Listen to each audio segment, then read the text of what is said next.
Bismillah walhamdulillah wassalatu wassalamu ala rasulillah sallallahu alayhi wasallam. Assalamu alaikum wa rahmatullahi wa barakatuh. My dear soul, stop scrolling for a moment. Take a breath, because this reminder is not random. What if I told you that there is a Quranic dua I personally recite every single day after Fajr, and wallahi, I have seen amazing results in my life. Not once, not twice, but consistently. Protection where I least expected it. Openings where doors were completely shut. A calm in my heart, even when circumstances didn't change. And today, I want to share this dua with you, not as theory, not as hearsay, but from lived experience. A dua so powerful that Allah subhanahu wa ta'ala himself commands us to say it. Yes, Allah says, Kul, say. And when Allah tells you to say something, it is never ordinary. Yet sadly, many Muslims recite it without realizing its depth, without tasting its power, without understanding who they are calling upon. Today, that changes. Because this is not lip service, this is heart service. This dua is found in Surah Al-Imran, chapter 3 of the Noble Qur'an, ayah 26. But before we even recite it, let me ask you something. When you raise your hands in dua, do you truly know who you are asking? Or are your words faster than your certainty? Because dua is not accepted by pronunciation alone. Dua rises when the heart recognizes the greatness of Allah subhanahu wa ta'ala. That is why this verse is extraordinary. Allah subhanahu wa ta'ala teaches us how to knock on His door. He teaches us which names to call Him by. He teaches us how to awaken yaqeen before asking for anything. The verse begins, Kulillahumma malikal mulk.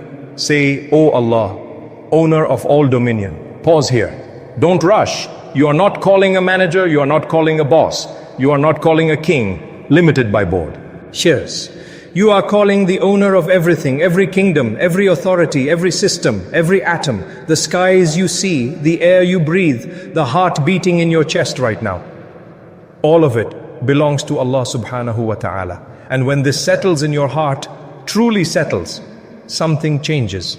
Fear weakens, dependence on people collapses, and hope rises. Then Allah subhanahu wa ta'ala says, you give dominion to whom you will, and you take it away from whom you will. Understand this deeply. Kingdom here does not only mean thrones and crowns. It means a job, a business, a skill, a position, a visa, a house, an opportunity. Whatever portion of the kingdom Allah wills, He gives it. And if Allah withholds it, no human can force it open. Not your boss, not your connections, not your intelligence. This verse resets your heart. It teaches you, stop chasing the creation and start relying on the Creator. And this is only the beginning. Because in the next, Allah subhanahu wa ta'ala speaks about honor and humiliation. And wallahi, when I understood that section of this verse, it changed how I view success forever. Stay with me, because this dua is not just recited, it is lived. And what comes next might be exactly what your heart has been waiting for. My dear heart, we began this powerful Quranic dua by recognizing who we are calling. Not a human, not a system, not a door that can be locked, but Allah subhanahu wa ta'ala, Chi Malik al-Mulk. Now, listen carefully, because the next words of this ayah shake the foundations of how we understand success. Allah subhanahu wa ta'ala continues, Tu'izzu man tasha'u wa tudillu man tasha'. You honor whom you will, and you humble whom you will. This single line destroys one of the biggest illusions of our time. The illusion that honor comes from money, status, followers, titles. No, honor does not come from what you own. Honor comes from who owns you. Allah subhanahu wa ta'ala deliberately separates kingdom from honor. Why? Because you can have power and still be disgraced, and you can have nothing, yet walk with dignity that kings envy.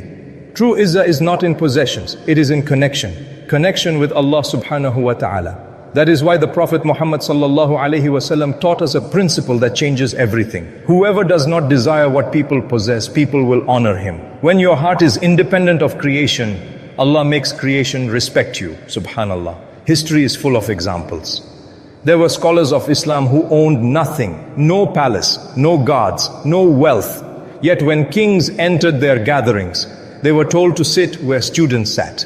And they did, not because of fear, but because Allah subhanahu wa ta'ala placed haiba, awe, into the hearts of people. That is izzah. And Allah says clearly, to izzu man tasha, only whom you will, not whom society chooses, not whom trends elevate, not whom algorithms promote, Allah alone. Then comes the warning, wa tudillu man tasha, you humble whom you will. This is frightening, because it means a person can have money yet no peace, status, waz, yet no respect, a platform yet no barakah. Why? Because when someone distances themselves from Allah, Allah removes honor quietly. No announcement, no warning, just emptiness. And this verse forces you to ask, where am I seeking my izzah from? From my job, from my image, from people's approval, or from Allah subhanahu wa ta'ala? The ayah continues, biyadikal khair. In your hand is all goodness, not some goodness, not limited goodness, all of it. Goodness of wealth, goodness of health, goodness of children, goodness of marriage, goodness of iman, goodness of peace. Every form of khair is in the hands of Allah subhanahu wa ta'ala, not in the hands of your boss, not in the hands of your parents, not in the hands of governments. When this certainty enters your heart, anxiety begins to dissolve. Then Allah subhanahu wa ta'ala seals this section with, Innaka ala kulli shay'in qadir. Indeed, you are capable of all things. There is no ceiling, no limitation, no impossible in Allah's dictionary. What you call impossible, Allah calls easy. And when you recite this after Fajr, at the very beginning of your day, you are declaring spiritual independence from the world. You are saying, Ya Rab, I rely on you before relying on anything else. But the ayah is not finished yet, because now Allah subhanahu wa ta'ala speaks about life and death, provision without measure. And this is where my personal experience truly begins. Stay with me, because the final part of this dua is where destinies change. My dear brothers, my dear sisters, now listen carefully, because this final part of the verse is where hearts soften and destinies begin to shift. Allah subhanahu wa ta'ala continues, Tulijul layla fin nahar wa tulijul nahara fil layl. You cause the night to enter the day and you cause the day to enter the night. Every single day, without delay, without error, without ever missing a moment. When night becomes day and day becomes night, it is not randomness, it is control. Perfect control.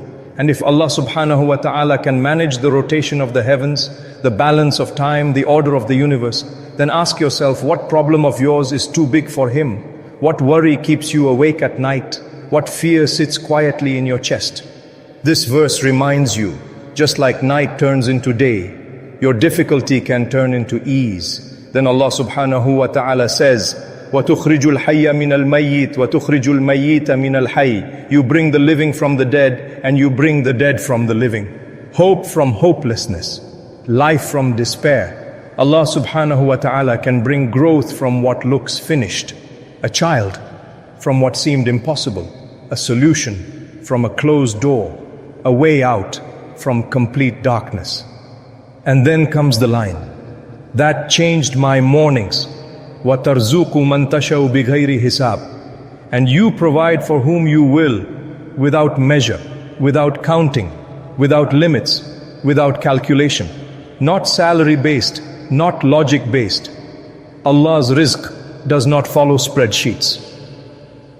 And this is where I want to speak to you personally.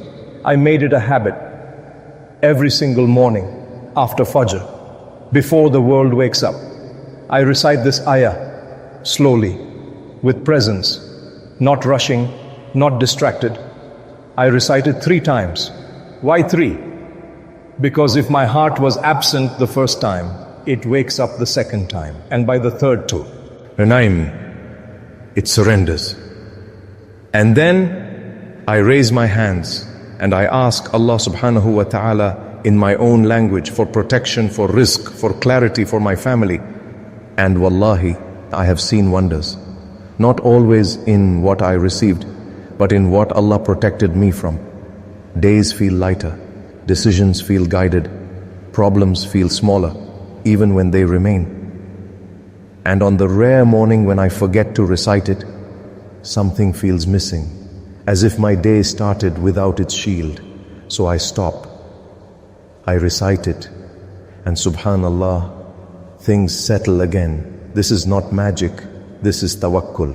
You are declaring at the start of your day, Ya Allah, before I step into the world, I place my life in your hands. Memorize this ayah. Surah Al-Imran, ayah 26. One verse, one habit, one powerful beginning. And after reciting it, ask Allah, ask for a job, ask for a child, ask for healing, ask for peace, ask in any language. Because now you are asking Malik al-Mulk. Before I end, let us make dua together. Ya Rab, bi-ismika Malik al-Mulk, la takhthulna inda du'aina, la tahrimna min fadlik, la taftinna bil dunya. Ya Rab, irzuqna rizqan wasi'an bila hisab, washrah sudurana, waja'al hadhihi al-ayah nuran fi subuhina. Ya Allah, fulfill the needs of every heart listening. Heal the sick, provide for the worried. Grant righteous spouses and children. Amin ya Rabb al-Alameen. If this reminder touched your heart, if even one word made you pause, then this message was meant for you. Before you leave, do one small thing. Like this video, not for us, but so this reminder reaches another heart that needs Allah today. And subscribe to Ayah Pulse, a place where we remind each other of Allah, where hearts return and Imaan is revived. Now I want to ask you something, sincerely. What are you struggling with right now? Is it risk, loneliness, anxiety, a silent dua you've been making for years? Write it in the comments and tell us, where are you watching from? Your country. Because when believers gather and make dua for one another, Allah subhanahu wa ta'ala listens. We will read your comments, we will make dua for you, and perhaps someone you've never met in another part of the world will raise their hands for you tonight. This is Ayah Pulse, not just a channel, a family. Let us remember Allah together and let us pray for one another.